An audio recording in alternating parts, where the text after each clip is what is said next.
Hey guys, Ricky Martin here from RickyMartinTheSecurityGuy.com. In today's video, I'm going to talk about how I prepare for certification tests. I had a couple questions come up on LinkedIn, specifically around how I prepared for the CISSP, and I will put together another video for that one specifically, but for certification tests in general, this is kind of how I approach them and prepare for them. And so far the system has worked well for me, not just for my certification tests, but also for courses that I'm taking, any other training that I'm doing that I need to complete. So this is kind of how I break it down. So first step is pick which test you're going to end up doing. So whatever certification exam it might be, just kind of figure out which one you want to do and make a decision and go for it.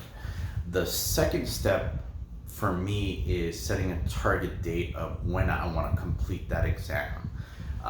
So for example, like with the CISSP, I set a target date of 3 months.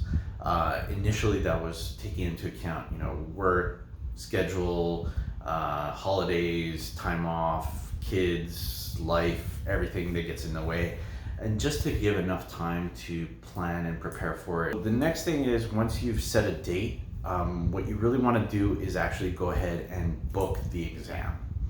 So this puts something really a hard target for you to work towards, and it really makes it that you're, in most cases at least, I know for me, I know I want to get it accomplished and I want to achieve it, and there's some skin in the game, as some people like to say.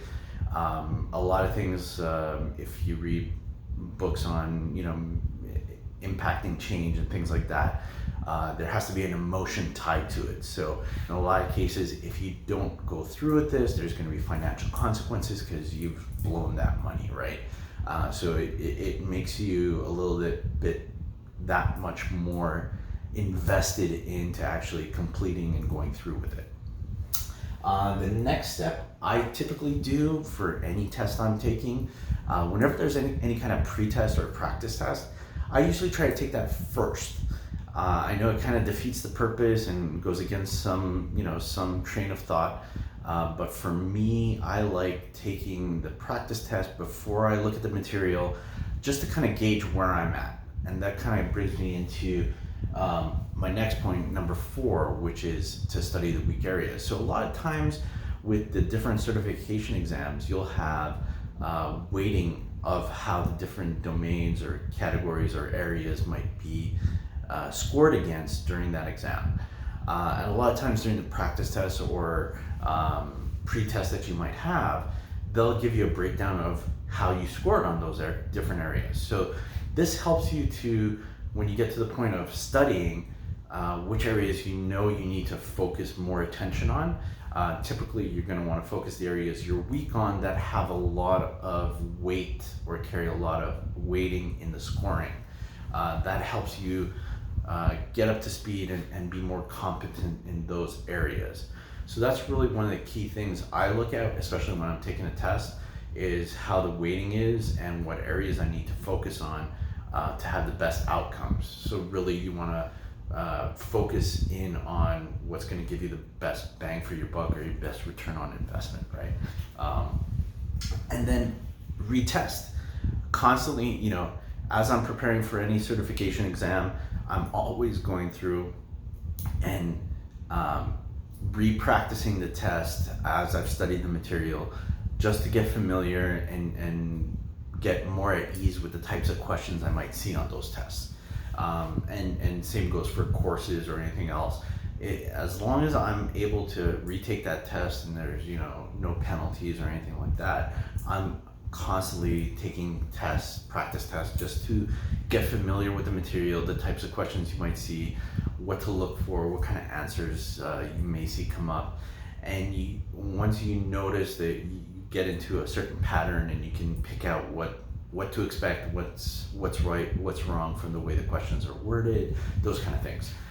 So it just gets you more comfortable with the whole process. A lot of people I know have a lot of anxiety around taking tests, and you hear a lot of people say that they're bad test takers.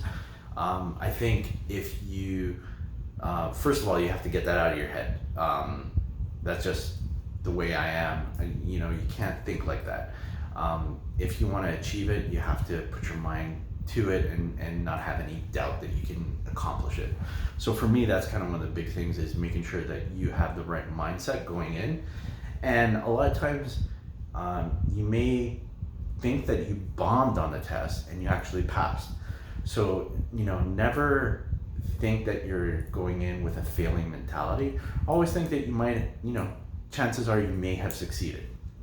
And I think that just gives you a better perspective and helps you come out on top. So that's kind of it. Just a quick video of how I prepare for different tests. And as I said, I'm going to put together another one coming up here on how I prepared for the CISSP. As I said, it took about 3 months to do that one. So definitely check it out, subscribe, hit that bell button. As soon as I come up with new content, it'll let you know so you get notified. So thanks a lot for checking in, and good luck on those tests, and see you next time.